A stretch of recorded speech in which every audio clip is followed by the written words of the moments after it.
A través de toda la Escritura, el arrepentimiento y la confesión prepararon el camino para el reavivamiento espiritual. Dios siempre preparó a su pueblo para hacer una gran obra para Él al conducirlo a sentir tristeza por sus pecados. Cuando reconocemos nuestros pecados y los confesamos, emprendemos el camino para obtener la victoria sobre ellos.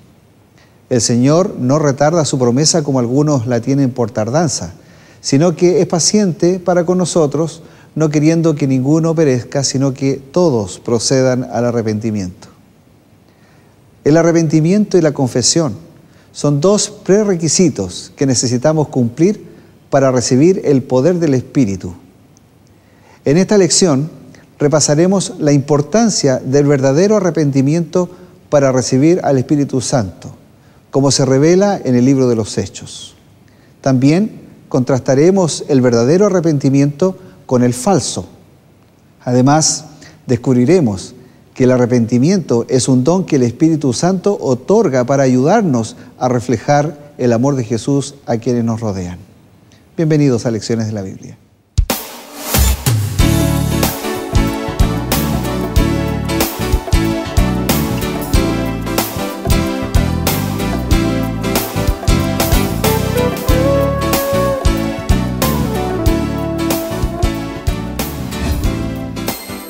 Hola, ¿qué tal? Gracias por estar con nosotros para iniciar este programa Lecciones de la Biblia, donde el día de hoy vamos a tratar un tema que es bastante interesante, creo yo, y al mismo tiempo un poquito controversial, porque es la forma como entendemos nosotros este tema que tiene que ver con el verdadero arrepentimiento y la confesión. Ahí hay algunas cosas que vamos a conversar. ¿Qué es lo que la palabra dice sobre estas dos palabras, estos dos temas que son confesión y arrepentimiento, a la luz del gran reavivamiento espiritual que el Señor quiere lograr en su pueblo, en su iglesia, en realidad en cada uno de nosotros? Para definir y estudiar sobre este tema, nuevamente está con nosotros Germán Fuentes, quien es pastor de la Iglesia Adventista. Bienvenido, Germán. ¿Cómo estás? Muchas gracias, Patricio. Ya han pasado varias semanas desde la última vez que estuvimos juntos acá en este set. Así es, y yo agradezco nuevamente la bella oportunidad de poder estar aquí junto a ustedes. Bueno, vamos a intentar ir sobre esta temática el día de hoy, pero no sin la conducción del Señor. Estuvimos hablando de la oración en aquella ocasión. Así es. Y ahora vamos a orar porque creemos que sin oración es imposible que podamos entregarle a usted un alineamiento claro sobre la palabra de Dios. ¿Quiere orar? Con todo gusto. Nuestro Padre Celestial, muchas gracias porque nuevamente tenemos la oportunidad de poder reunirnos para poder desarrollar aspectos tan importantes que tienen que ver con nuestra vida cristiana. Nuestra oración es por cada uno de nuestros televidentes, para que cada uno de ellos, junto a sus familias que ellos están representando, la conducción tuya, tu bendición y la paz sea en todos y cada uno de nuestros corazones. Te invitamos para que nos acompañes en este momento, en el nombre de Jesús. Amén. Amén. La producción preparó una nota introductoria que vamos a ir inmediatamente para luego continuar y comentar sobre este tema importante.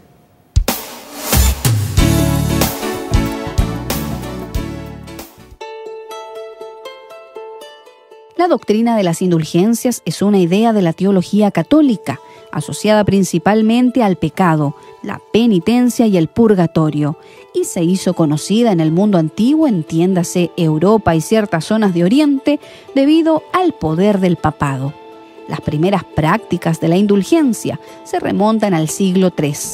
En el cristianismo antiguo, los pecados considerados graves, tales como la apostasía, eran sancionados con la penitencia canónica, que se caracterizaba por el ridículo que debía pasar la persona en cuestión y también por la publicación de su pecado. A principios del siglo VIII, es decir, en la Edad Media, los obispos comenzaron a reducir la duración de las penas impuestas, a cambio de la realización de acciones concretas, como visitar un lugar santo o o medidas autopunitivas como el ayuno o dormir en lechos sembrados de ortigas. Al contrario de la creencia popular que dice que la Iglesia cobraba dinero por entregar el perdón ya en esos años, lo cierto es que paralelamente los protestantes irlandeses crearon un sistema de indulgencias en específico por cada pecado con su mortificación determinada en días. Este sistema era conocido como penitenciales y se fue promoviendo clandestinamente. A raíz de este sistema, muchos fieles católicos comenzaron a negociar con los hombres de la Iglesia debido a que no consideraban justas las penitenciales irlandesas. En esos siglos, entre el 10 y el 12, los concilios generales de la Iglesia determinaron fijar indulgencias de dinero para aplacar el poder de los clérigos locales, quienes se estaban enriqueciendo de manera ciertamente ilegal.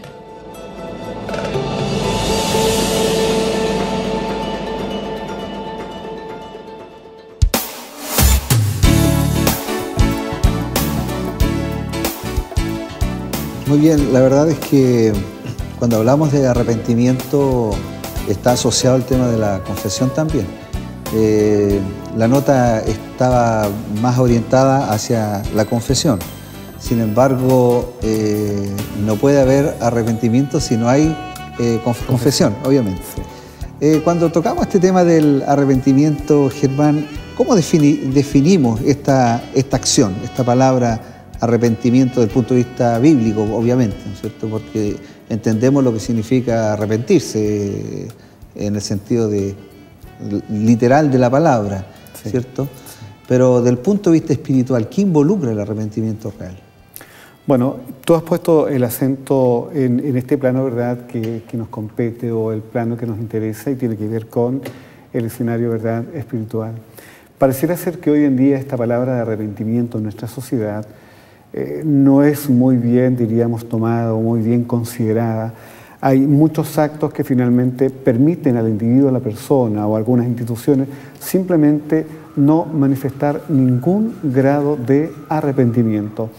En varios casos, en muchas situaciones hemos visto, ¿verdad?, de manera pública a través de la televisión, cómo algunos individuos, provocando algunas situaciones dramáticas, no mostraron, pero absolutamente nada de arrepentimiento. Bueno, para que se puedan provocar estos cambios importantes en nuestra vida, para que podamos de una u otra forma responder a ese llamamiento que Dios nos hace a cada uno de nosotros, sabiendo que estamos ya en un tiempo final, precisamos de confesión, precisamos de arrepentimiento, para que entonces se pueda desarrollar en nosotros, ¿verdad?, este escenario ideal, propicio para que el Señor pueda entonces desarrollar todas sus actividades de bien en nuestras vidas.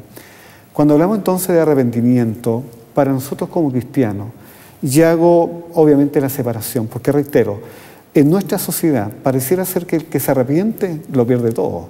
Y es débil. Y es débil, ¿no? Es así. Pero en un plano espiritual, el arrepentimiento es, pongo el adjetivo, es enorme su significado. De manera entonces que arrepentimiento simplemente es volvernos atrás.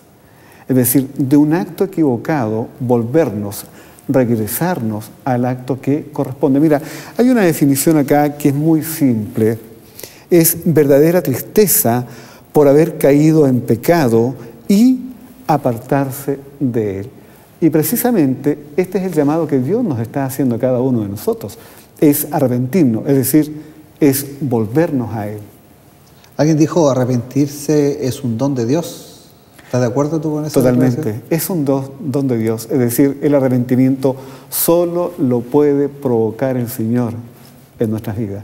No es algo que nace de nosotros, sino es un don. Es un regalo que Dios también nos proporciona, nos entrega para esta vida, ¿verdad?, espiritual de éxito. Ahora, el libro de los Hechos menciona que parte de la experiencia que los discípulos vivieron fue estar allí durante un largo periodo de tiempo, varios días, 10 días, estuvieron allí esperando la recepción del Espíritu Santo.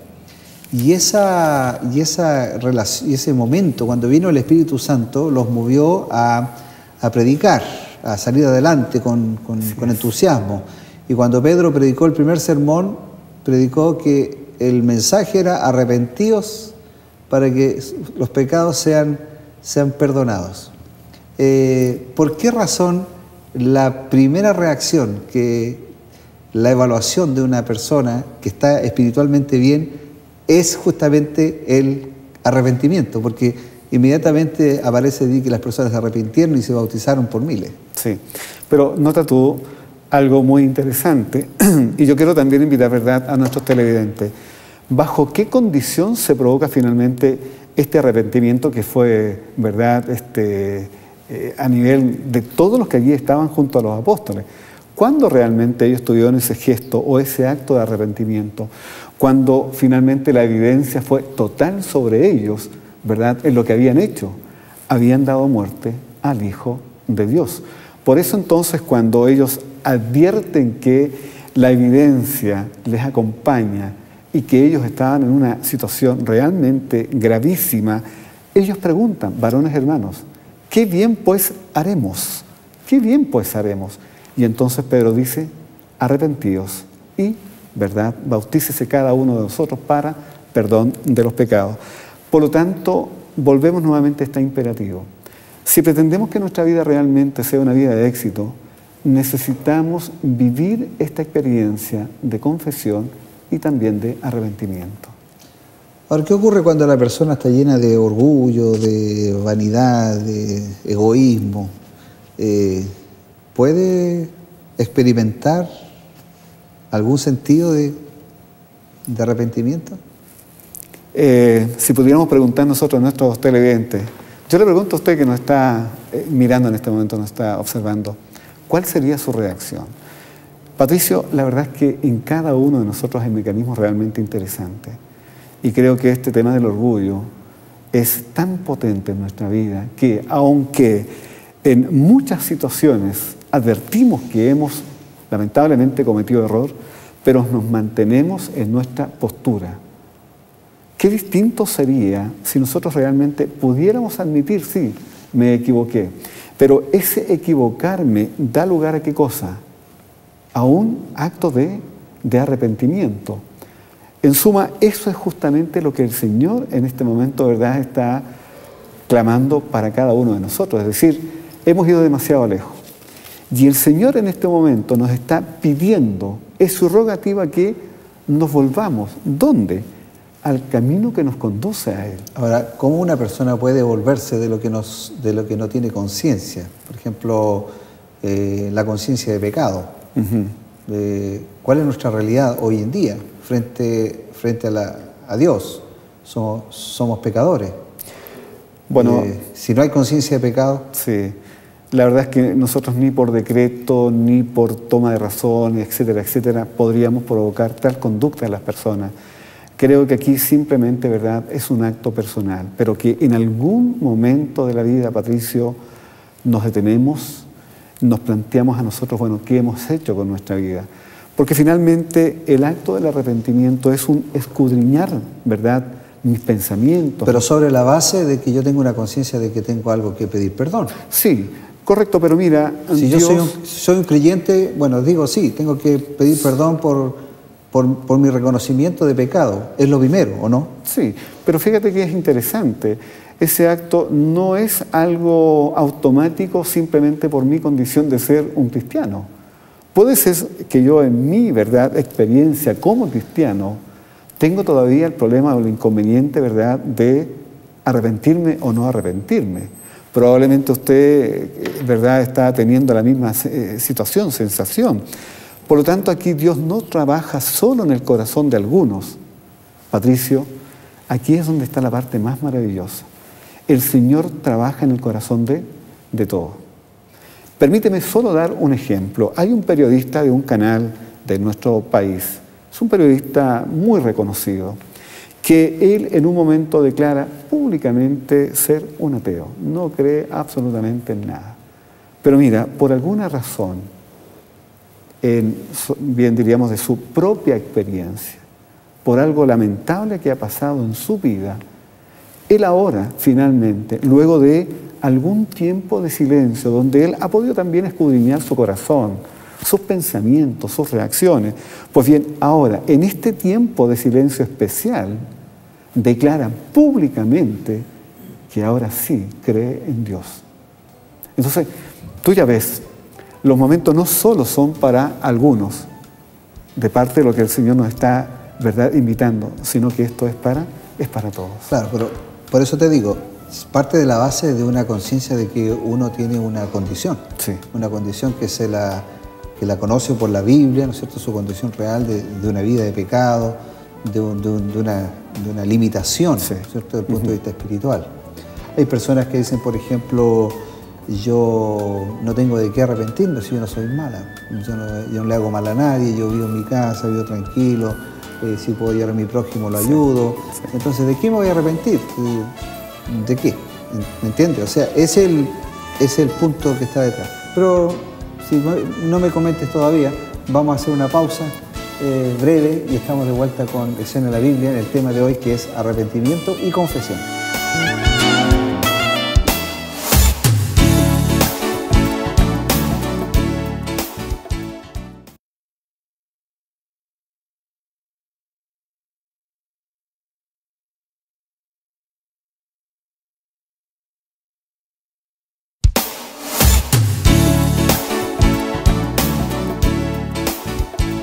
Si usted se está uniendo a la compañía de Nuevo Tiempo recién, quiero comentarle que estamos estudiando lecciones de la Biblia. El tema de hoy es arrepentimiento y confesión. Estamos con el pastor Germán Fuentes, ya estuvo anteriormente con nosotros en una lección anterior. Pero quisiera igualmente decirle que antes de continuar, ofrecerle estos estudios bíblicos. Esta lección que lleva por título La Biblia habla es una lección que lleva varios temas de carácter doctrinal. Usted puede solicitarlo en forma personal a través de los medios que usted está viendo ahí a los pies de su pantalla, el teléfono, el correo electrónico. Pídalos cuando usted desee, le llegarán en forma gratuita a su hogar. Este es un curso de doctrinas bíblicas, estudio de la Biblia, muy parecido a lo que estamos haciendo ahora al escudriñar diferentes temas de la palabra de Dios. Pero también está este otro curso, que es un curso sobre familia. Queremos nosotros entregárselo a usted también para que lo pueda tener en su hogar, diferentes temáticas que están relacionadas con la paternidad, el ser hijo, el ser abuelo, etc. Así que si usted quiere, pide estos cursos en forma gratuita al 800-200-054 o al 284-4218, es el teléfono de la ciudad de Santiago. Apenas usted lo solicite, las operadoras se lo van a enviar. Pues bien, estábamos allí en esta discusión, ¿no es cierto?, sobre el verdadero arrepentimiento. Fíjate, Germán, que fuimos a preguntarle a nuestros amigos, como siempre lo hacemos en este programa, la pregunta del día. ¿Es importante confesar los pecados o nuestros actos a un amigo, a un hermano? ¿Y por qué razón? Veamos qué nos dijeron los amigos en la calle.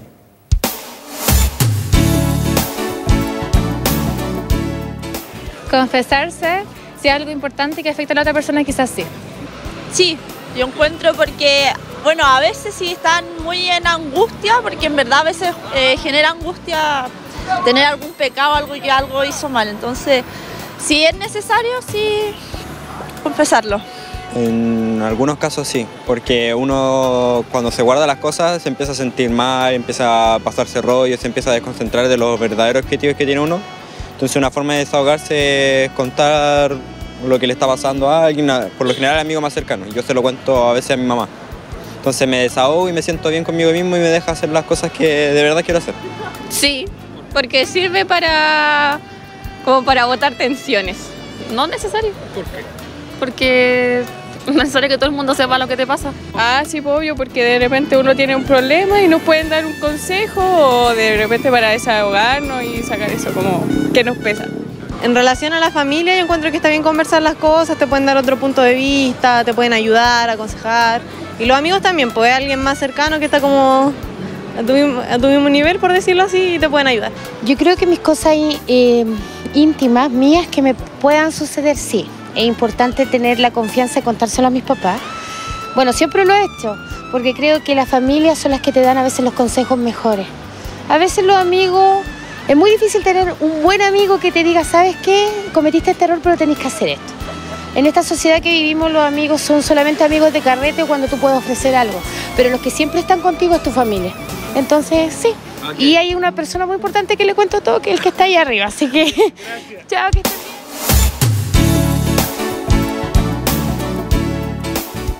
¿Qué te parece? Bueno, hay de todo, ¿no? ¿Es importante confesar? Sí, pero mira, qué interesante algunas opiniones en relación a este punto, pero permíteme antes poder recuperar un poquito, ¿verdad?, el concepto anterior respecto a lo que es arrepentimiento. Para que esa experiencia pueda ser en nuestra vida, requiere de algunos actos. Y esos actos son sumamente importantes en cada uno de nosotros, como tiene que ver, ¿verdad?, con el ser humildes y poder así entonces acceder a la ayuda que nuestro Dios nos está ofreciendo a cada uno de nosotros.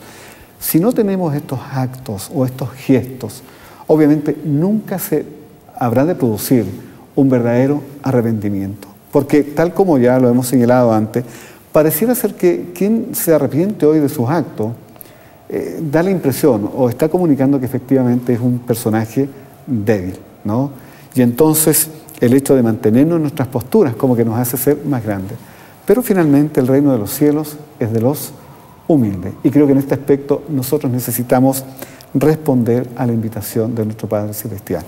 Bueno, frente a lo que es el tema, ¿verdad?, de confesión, por supuesto que nosotros necesitamos acudir al Señor para contarle a Él todas aquellas cosas que están incomodando nuestra experiencia.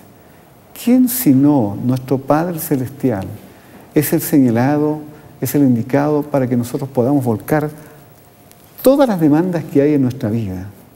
Y Él nos escuchará. Y Él hará para que nuestra experiencia sea totalmente distinta.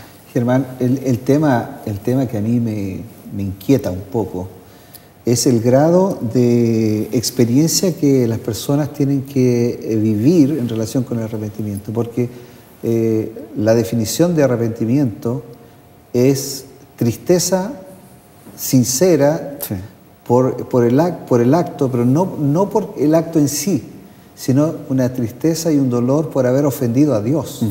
Entonces, yo me pregunto, ¿cuántas de nuestras situaciones de arrepentimiento obedecen a un sentimiento de ofender a Dios y no a un sentimiento de lamentar haber hecho algo que nos trajo algunas consecuencias momentáneas? Sí, sí. ¿Cuál es la esencia del verdadero arrepentimiento, en el fondo? Sí. ¿Y cómo uno puede evaluar si realmente está experimentando esa experiencia? Bueno, creo que la respuesta es muy simple. Cuando hay un verdadero arrepentimiento es porque efectivamente, tal como tú señalas, estamos sintiendo dolor, ¿verdad?, por los actos cometidos. Pero al mismo tiempo que nos arrepentimos, al mismo tiempo, ¿verdad?, que entregamos esa confesión a nuestro Padre Celestial, lo hacemos ¿por qué? Porque simplemente estamos buscando, ¿verdad?, un punto distinto en nuestra experiencia. Es decir, queremos vivir una vida completamente distinta, una vida, pero radicalmente diferente. Ahora, si nosotros, ¿verdad?, tenemos un arranque de arrepentimiento, pero finalmente volvemos exactamente a lo mismo, es decir, nunca pretendimos marcar esa diferencia. Lo que efectivamente Dios pretende en la vida de cada uno de nosotros es que sí podamos marcar esa diferencia. Ahora, cuando tenemos estos actos, Patricio, cuando nuestros televidentes comienzan, ¿verdad?, con estas grandes luchas de, bueno, ¿qué hago frente al momento que estoy viviendo? Y allí se sumergen y mastican, ¿verdad?, esa cantidad de frustraciones porque no están conformes como están. Pues bien, si ellos acceden, si ellos responden, pero finalmente es un tema de momento, pero no es la constante, no es la continuidad, finalmente nunca se marcó la diferencia. Pero no es parte de la esencia humana el estar arriba y abajo, pidiendo perdón, arrepentirse, y ¿no es parte de la condición humana? Estoy totalmente de acuerdo contigo, Patricio, porque mira, si lo vemos en nuestra propia experiencia, nuestra vida cristiana de pronto es de altos y bajos, pero el Señor siempre nos quiere llevar en una línea ascendiente, siempre, ¿verdad?, creciendo, siempre en subida, nunca en bajada. Pero es ahí donde está la promesa del Señor. Si hemos vuelto atrás, si hemos pecado, bueno, abogado tenemos para con el Padre, a su Hijo, ¿verdad? Jesucristo. ¿Quién entonces viene en nuestro rescate para que podamos seguir subiendo? Ahora tenemos dos ejemplos, digamos, llevándolo a un plano más bíblico. Tenemos la situación de Pablo y la situación de Judas. ¿Cómo se contrastan estas dos realidades allí? Pablo, por una parte, se da cuenta de que está persiguiendo al Mesías. Sí. Y Judas, por otro lado, también está en una situación de encrucijada. Sí. Ambos sienten arrepentimiento. Correcto. Pero ¿cuáles son las diferencias de los dos? Bueno, eso responde, ¿verdad?, a que nuestra vida de pronto es una vida extraordinariamente de cálculo. Porque Pablo, por supuesto que en un momento él no advierte exactamente qué es lo que estaba provocando, porque sus motivos para él, las razones que él en ese momento defendía, eran pero totalmente valoradas y respondían, ¿verdad?, a una sociedad o parte de una sociedad. ¿Estaba sinceramente equivocado, dices tú? Bueno, él lo hacía con espontaneidad. Para él su verdad era lo que en ese momento estaba haciendo. Pero mira cómo Dios trabaja en el corazón de todos. Esta es una clara manifestación y evidencia de que el Señor no solo se dispone para un grupo de personas, en este caso los creyentes, sino que Él trabaja con los creyentes, pero también con aquellos que en este momento no están creyendo. Bueno, Pablo tiene camino a Damasco, tiene un encuentro. Y fue un encuentro tan vívido que ese solo momento cambia el curso de su vida. En algún momento esa fue nuestra propia experiencia, como la experiencia también, ¿verdad?, de nuestros auditores, donde ellos, camino a Damasco, en algún momento particular de su experiencia, tienen un encuentro con Dios y a partir de ese momento la experiencia de ellos es completamente distinta. En el caso de Judas, no estamos aquí queriendo, ¿verdad?, definir la situación que él vive, una situación obviamente difícil, pero la vida de Judas simplemente fue una vida de cálculo. Él sabía que estaba frente, ¿verdad?, a un personaje extraordinario y que en algún momento podía cambiar el curso absolutamente de todo. Pero lo que el Señor estaba queriendo en ese momento no era simplemente que Él manejara los cálculos, ¿verdad? En esto ganamos o en esto no nos va bien, sino que el llamado constante del Señor era la vida de Judas. Y entonces en estas dos experiencias que son obviamente extremas, es donde cada uno de nosotros necesitamos también identificar qué es aquello que el Señor está queriendo con nuestras vidas. ¿Qué es exactamente el propósito de Dios para con cada uno de nosotros? Pero cada uno tenemos obviamente la opción para determinar. Y este es el momento para que nosotros podamos determinar en bien de lo que el Señor nos está invitando. ¿Y qué pasa cuando yo no me siento como el principal de los pecadores, como estoy bien, como te dije antes, yo no le hago el bien, no le hago el mal a nadie, yo vivo una vida tranquila? ¿Sí? ¿Qué se puede esperar de esa persona? Mira, ese es el discurso muy constante, y no solo digo de una parte de la población, sino que esto es un tema transversal. Esta manifestación, estas situaciones están obviamente, ¿verdad?, en todos los sectores. ¿Qué podemos hacer ahí?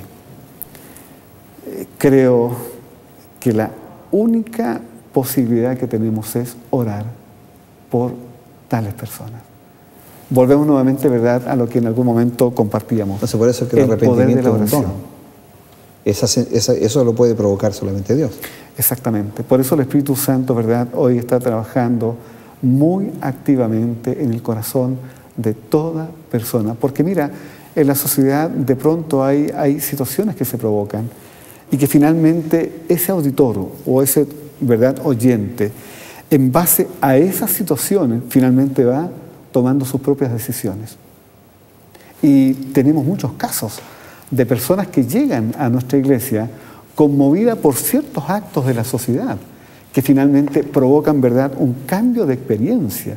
Y ellos vienen para buscar esa oportunidad, la oportunidad de ser también, ¿verdad?, hijos de Dios. Pongamos en el caso de un creyente ahora. Ok. Un creyente. Si no siente, no está viviendo este milagro, de este don, que lo provoca el Espíritu Santo, Sí. ¿Puede intentar tener la esperanza de un reavivamiento, de una reforma en su vida? ¿Puede haber una congruencia aquí entre no sentir y vivir una experiencia? Te lo pongo de otra manera. Podría ser que alguien esté creyendo que está viviendo una experiencia real, genuina con el Señor, pero en el fondo no está la viviendo porque su arrepentimiento no es un arrepentimiento genuino. ¿Puede estar engañado en lo que está experimentando? Sí. Mira, alguna vez yo prediqué un sermón y la idea más o menos era que muchos que hoy, ¿verdad?, se señalan como pertenecientes al pueblo de Dios, en efecto no lo son, sino son del mundo. Y muchos que están en el mundo no son del mundo, sino son del pueblo de Dios. Volvemos nuevamente, ¿verdad?, de el acto de ternura, de misericordia que Dios está obrando en cada uno de nosotros. Cuando finalmente somos parte de esta iglesia maravillosa, de este pueblo amado, yo no solo puedo conformarme con mi título, de aquí en adelante soy un cristiano, sino que cada día debo procurar, con esos altos y bajos como mencionábamos, cada día debo provocar, ¿verdad?, el poder encontrarme con el Señor a través del estudio de su palabra, a través de la oración, permitiendo que el Espíritu Santo pueda desarrollar ese acto maravilloso, ¿verdad?, en nuestras vidas.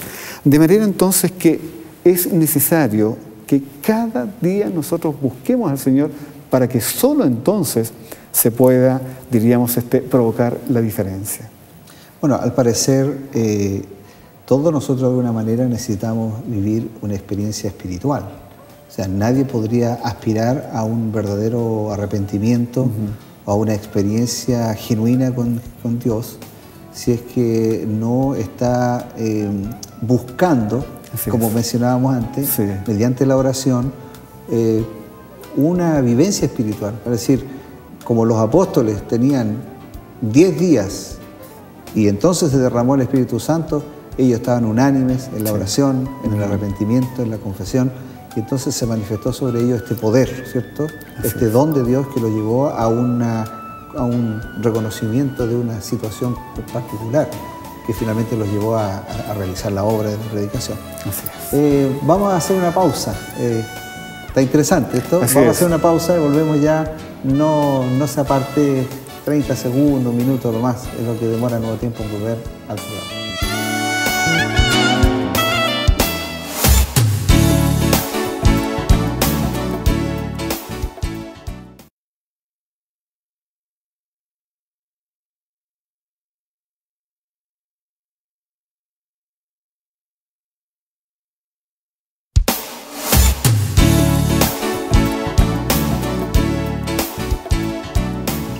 En forma especial, en este periodo de programa, estamos entregándole un nuevo curso, dos cursos en realidad gratuitos de la Biblia. El primero tiene que ver con este curso que se llama Hogar Feliz o Familia Feliz. Contiene 10 lecciones que nos van a ayudar a tener una mejor paternidad, una mejor familia. Así que si usted quiere recibir este curso de la familia, por favor solicítelo a los números que están apareciendo en la pantalla. Pero también si usted quiere profundizar su experiencia espiritual, teológica, doctrinal, tiene este otro curso que es La Biblia Habla, que son lecciones maravillosas, que vienen en un formato ilustrado, muy bonito, que usted puede adquirir en forma gratuita. Por favor, llámenos o escríbanos a los teléfonos y al correo que aparece ahí en la pantalla y usted podrá recibirlo a la brevedad. Así que llame ya, gratis, no cuesta nada. A veces lo que es gratis no se aprecia lo suficiente. Sí, Germán, es cierto. Pero especialmente en este tiempo. Claro. Sí. Germán, Tú eres casado, tienes familia, tienes hijos pequeños, grandes. ¿Cómo es tu familia? Bueno, sí, casado, gracias a Dios. Ya con 3 hijos, pero viviendo una experiencia bien particular. Ya los hijos emprendieron vuelo. Ah, estás con el nido vacío. Así, exactamente. ¿Y qué se siente estar con el nido vacío? Mira, realmente un tema no fácil, es un tema complicado. ¿Hace cuánto tiempo que estás sin tu complejo? Hijo? Mira, nuestra hija menor se nos fue precisamente el año pasado, un día 26 de diciembre. Imagina lo que significa eso.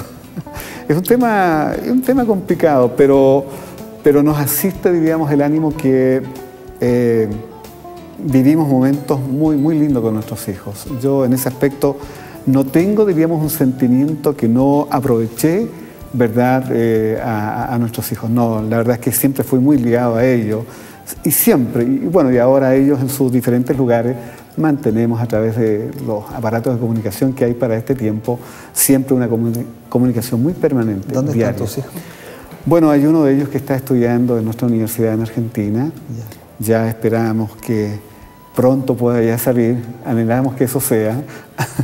Nuestra hija del medio, bueno, nuestro hijo mayor es Kevin, nuestra hija del medio es Sally, casada el año pasado, en el mes de octubre, viviendo en Temuco, y nuestra hija menor en los Estados Unidos también el año pasado terminó sus estudios, se casó y se nos fue. Ah, ya. Entonces, bueno, te vas a poder viajar entonces, ir a visitar a los hijos. Claro, bueno. Tomémoslo por el lado positivo, claro, ¿verdad? Exacto. Es una nueva experiencia. Es la experiencia. Es así. Yo me imagino que varias personas que están escuchándonos están viviendo la misma experiencia. Yo lo viví ya hace 4 años atrás. Son etapas que son parte de la vida, pero uno tiene que aprender ahora a experimentar esta otra nueva convivencia con su esposa, como antes que vinieran los hijos, ¿no es cierto? Exactamente. Pero de una madurez, desde otra perspectiva de la vida. Sí, bueno, la vida responde a principios, ¿verdad? A momentos. El matrimonio comienza solo y finalmente, ¿verdad?, llegan los hijos, pero termina solo. Pero vienen los nietos. Pero vienen los nietos, así que no. Esperamos que luego se pongan en campaña. Exactamente. Alguien por ahí sabe lo que estoy hablando. De lo que estoy muy hablando. Bueno, Germán, ¿está correcto confesarse a una persona, a un hombre? Bueno, desde el punto... A un líder religioso, a un pastor, un ministro, un obispo. Bueno, desde el punto de vista, ¿verdad?, de lo que Dios nos enseña, nuestras confesiones, que son actos enteramente privados, por cierto, deben ser a Él. Pero no podemos desconocer, ¿verdad?, que en el intento de poder corregir ciertos actos, ¿verdad?, de nuestra vida, todos de una u otra forma buscamos a alguien. Pero como pastor siempre, ¿verdad?, digo, bueno, y esa es nuestra experiencia, Patricio, siempre invitar que la persona en primer lugar tenga su momento ¿con quién? Con el Señor. Por lo tanto, el resto simplemente responde a ese acto de ternura, en el cual, ¿verdad?, la persona puede entender que siempre va a haber alguien para poder ser, diríamos, la persona, no digo idónea, pero dispuesta a ayudarle frente a su tema. Pero la confesión como tal solo responde en la relación persona creyente con Dios. ¿Y cuál puede ser la diferencia que una persona que tenga una gran angustia por algo que pasó, que vivió y experimentó, vaya a un psiquiatra y le confiese y le cuente toda su vida y lo haga en una cámara de oración, por ejemplo, a Dios? Sí. ¿Cuál sería la diferencia? Bueno, la diferencia es que el primer acto obviamente responde, ¿verdad?, a que la persona busca al Señor en su necesidad. El segundo tiene que ver con esa ayuda profesional que la persona va a recibir. Va a precisar probablemente de un psicólogo, va a precisar probablemente de un psiquiatra. No porque en Dios no encontró la respuesta, no. Porque de acuerdo a la patología de la persona, ¿verdad?, esta va a precisar de cierta ayuda profesional. El profesional va a recetar algunos medicamentos que finalmente va a ayudar al individuo, a la persona como tal, para que pueda recuperar sus equilibrios, ¿verdad? Pero es un tipo de ayuda orientada en el término, diríamos, profesional. Pero eso es cuando hace alguna cosa que está incorrecta, pero ¿qué pasa cuando hay una situación de pecado de fondo, ¿cierto? Sí. Porque el verdadero arrepentimiento, por lo que tú mencionabas antes, es una tristeza, es una condición de decir yo soy un pecador, con mi vida, con mis actos ofendo a Dios. Sí. ¿cierto? Ahí hay me imagino, tiene que haber una notable diferencia. No estamos diciendo de que uno no puede ir a un psiquiatra, a un psicólogo para desahogarse de sus no sé, situaciones, preocupaciones, pero la diferencia notable tiene que estar en una relación espiritual. Correcto. Puede incluso no necesitar la otra parte si la parte espiritual es profunda. Sí, ¿o no? sí. Creo que nosotros, ¿verdad?, como pastores, obviamente, lo primero es guiar a la persona a Cristo, pero al mismo tiempo nuestra responsabilidad nos lleva a orientar bien a la persona para buscar la ayuda idónea, pronta, que la persona en cuestión requiere para salir del estado en el cual está. Y desde el punto de vista religioso, ¿cuál sería el problema de la doctrina de la confesión, por ejemplo? Bueno, ¿alguna denominación religiosa? Nosotros simplemente, ¿verdad?, no creemos en el tema de que las personas tienen que confesarse, ¿verdad?, a un mortal. Por eso reitero, inmediatamente orientamos a la persona que, en primer lugar, busque al Señor, en primer lugar. Pero luego podemos nosotros también ayudarle a buscar, diríamos, la solución de su situación, donde podemos, reitero, orientar con quienes son la competencia para que él pueda salir de su estado. Puede ser que en algún momento veíamos como reñido, ¿cómo es posible que un cristiano, por ejemplo, desarrolle estrés? Patricio, tenemos que ser muy honestos en admitir que en algún momento probablemente pensábamos que alguien que acudía a un profesional en esta área es que estaba desconociendo, ¿verdad?, el poder de Dios. No, lo que en este momento estamos haciendo no es una contradicción. La persona es presentada al Señor, pero al mismo tiempo se provee, reitero, de la ayuda, ¿verdad?, profesional para que ella pueda salir de su situación. Pero uno puede entender, por ejemplo, que una persona cristiana que vive Dios, que vive en Dios, que confía en Dios, pase por experiencias de esta naturaleza, como estar estresada o estar antes se llamaba Soulmenach, le ponían el nombre. Sí, correcto. ¿Es compatible? ¿Tú dices que es posible? Bueno, la verdad es que no estoy hablando... ¿O será una carencia espiritual? Yo simplemente creo que cuando nos desconectamos del Señor, cuando nos soltamos de Él, estamos en un campo en un área muy abierta, en la cual pueden, diríamos, desarrollarse muchas situaciones en nuestra vida. Pero mira, cuando una persona tiene una constante con el Señor, pueden provocarse un sinnúmero de situaciones, y la persona se mantiene pero firme, fuerte. Pero de pronto también puede ocurrir que se establezca algún quiebre. Por ejemplo, en el caso nuestro como pastores. Alguien me decía, pastor, todo el mundo va a donde usted, con un problema, con otro. Y yo quiero preguntarle, pastor, ¿y usted a quién acude? ¿Usted tiene un psiquiatra? ¿Tiene un psicólogo? ¿Quién vela por usted? Bueno, ¿Otro pastor? Sí, la pregunta es interesante, ¿verdad? Y claro... O por lo menos debiera haber otro pastor. Sí, es aquí donde en primer lugar buscamos la fuente verdadera de refugio, que es el Señor. Pero bien, la confesión tiene que ver mayormente con aquellos actos impropios que de pronto cometemos.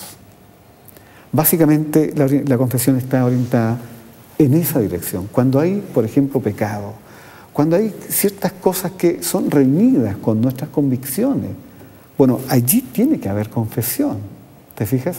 Puede ser que en algún momento estamos confundiendo todo esto con otros planos del diario vivir, pero la confesión tiene, o finalmente, ¿verdad?, apunta precisamente a esta Cuando situación. tú hablabas de esto de la depresión, me acordaba del caso de Elías, después que hizo el gran acto ahí en el Monte Carmelo, de la manifestación de Dios, y la reina le dijo que lo iba a matar, y dice, él pidió que el Señor lo matara. Sí. Parece que esto es un estado depresivo tremendo. Sí.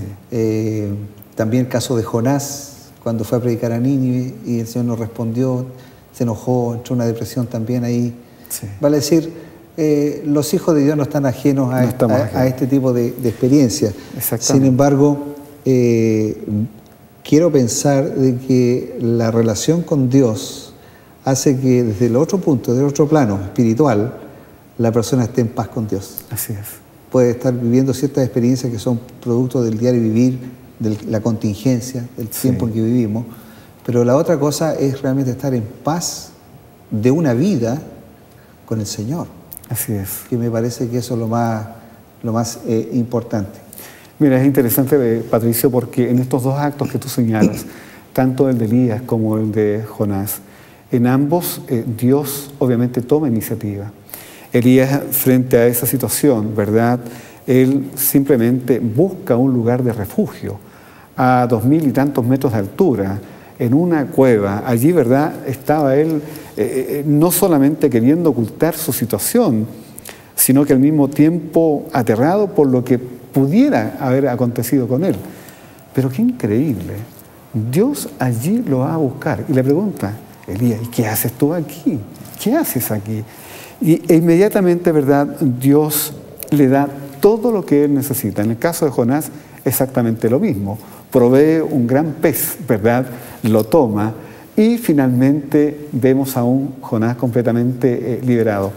Pero yendo particularmente lo que es nuestra experiencia, Patricio, mira, diríamos el flagelo más enorme que en este momento nosotros tenemos tiene que ver con el individuo, tiene que ver con los problemas que confronta cada día. Creo que hoy en día estamos confrontando una sociedad que cada día está más y más enferma. Y por lo tanto esta sociedad, pero con urgencia precisa del gran médico, que en este caso es nuestro Dios. Mira, a mí no me deja impresionar, no sé, ¿tuviste tú la oportunidad de ver una serie para la Semana Santa? Yo la vi mucho después, se llama La Biblia, por National Geographic. Sí. Y hay una escena de uno de los capítulos cuando Samuel le dice a Saúl que él ya no tiene más la aprobación de Dios. Encuentro extraordinario la forma como el director de esa serie presenta a Saúl, ¿cierto? Y cuando yo observé la película, no pude dejar de pensar en qué momento a lo mejor, si no tengo el debido cuidado, puedo tener la misma experiencia. Porque Saúl después siguió reinando varios años más. Así es. Pero sin la aprobación de Dios. Sí, sí. En otras palabras, hay como una realidad de que puede haber una falsa confesión, Sí. puede haber un falso arrepentimiento y uno estar viviendo una vida muy lejos de Dios, pensando que está viviéndola muy cerca de Dios. Sí. Y eso se repite en el caso de Faraón, por ejemplo. Cuando Faraón se arrepiente, pero se arrepiente por las consecuencias de todo lo que ocurrió con la nación después de las plagas. Correcto. Ya te mencioné el caso de Saúl. Y tenemos varios otros casos en la Biblia donde el arrepentimiento viene como consecuencia de consecuencias negativas que vinieron o por la desaprobación directamente de Dios. Sí. ¿Cierto? ¿Cuál es el arrepentimiento ideal? Bueno, nosotros obviamente frente a este tema también tenemos una sanción. Muchos en aquel día dirán: Señor, no hicimos esto en tu nombre, aquello, lo demás. ¿Y cuál será la respuesta, verdad, de Él? Nunca os conocí. ¿Cómo puede darse eso? Sí, yo creo que en este momento nosotros como individuos trabajamos muy fuertemente, Patricio, y yo creo que nuestros verdad, televidentes van a estar también en concordancia con aquello, en acuerdo. Trabajamos más por lo temporal que por lo que es eterno. Luchamos, corremos por esta vida y cada día la vida nos está, diríamos, proveyendo, pareciera ser, más dificultades, en las cuales obviamente estamos tan insertos que nos olvidamos de aquello que es más importante. Estamos corriendo solamente por lo urgente, dejando de lado, ¿verdad?, lo importante. Es sumamente, valioso el que nosotros podamos concordar con lo siguiente. Necesitamos cada día del Señor. Y cada vez que confesamos nuestros actos, el resultado de ellos son enormes bendiciones para que nosotros podamos seguir creciendo en el amor de Dios. ¿Tiene poder sanador la confesión? Por supuesto, es así, es así. Un poder extraordinario que permite más que cuando uno va a un psicólogo o un psiquiatra, uno tiene la paz que viene de Dios, ¿no es cierto? Así es. Me parece, amigos, que nosotros, aunque probablemente no podemos profundizar en este corto tiempo estos dos conceptos que son tan fundamentales en la vida espiritual, pero sin lugar a dudas que cuando uno confiesa sus pecados a Dios, por ser la confesión y el arrepentimiento un don que viene del Espíritu Santo, eso produce en la vida de cada individuo, de cada persona, un poder sanador, santificador para la vida eterna. Queremos agradecerle que usted estuvo con nosotros hoy día en este programa. Queremos agradecer al Pastor Germán por su tiempo, su disposición a estar con nosotros y vertirnos sus interesantes ideas, sus aportes. Y esperamos encontrarnos nuevamente en otro programa de Lecciones de la Biblia. Sigan en compañía de Nuevo Tiempo, Canal de Esperanza.